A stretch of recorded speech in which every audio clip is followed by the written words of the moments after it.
নমস্কার বন্ধুরা, গরমের সময় লাঞ্চে বা ডিনারে শসা গাজর দিয়ে একটা রায়তা রেসিপি আপনাদের সঙ্গে শেয়ার করব।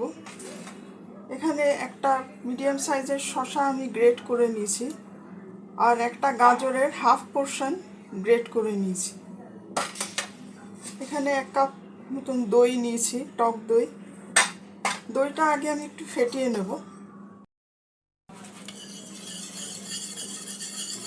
দইটা একটু স্মুথ করে নিতে হবে, এইভাবে ফেটিয়ে।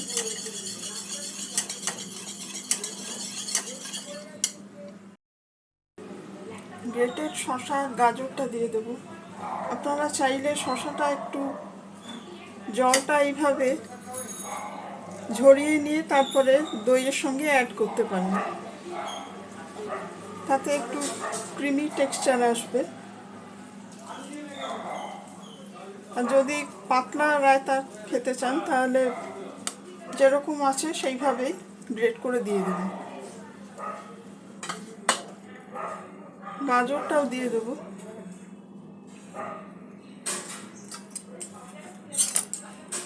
ভালো করে মিক্স করে নেব দইয়ের সাথে। এখানে আরও কয়েকটা উপকরণ নিয়ে নিয়েছি।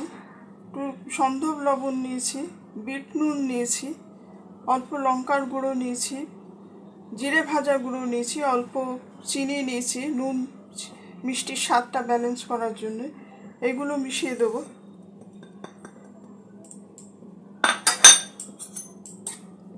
ভালো করে রায়তার সঙ্গে মশলাগুলো মিশিয়ে নেব।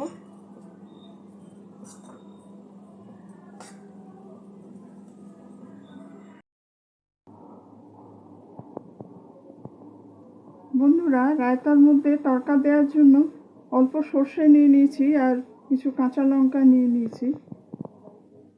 এখানে কড়াতে অল্প তেল দিয়ে দিয়েছি। সর্ষে আর কাঁচা লঙ্কাটা দিয়ে দেবো।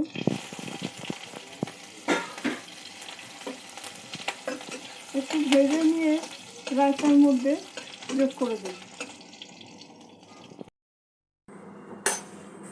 তড়কাটা রায়তার সঙ্গে মিক্স করে নেব।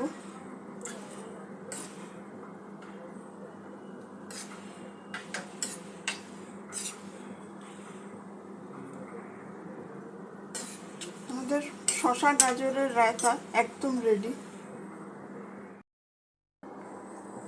আজকের রেসিপি কেমন লাগলো কমেন্ট করে জানাবেন বন্ধুরা।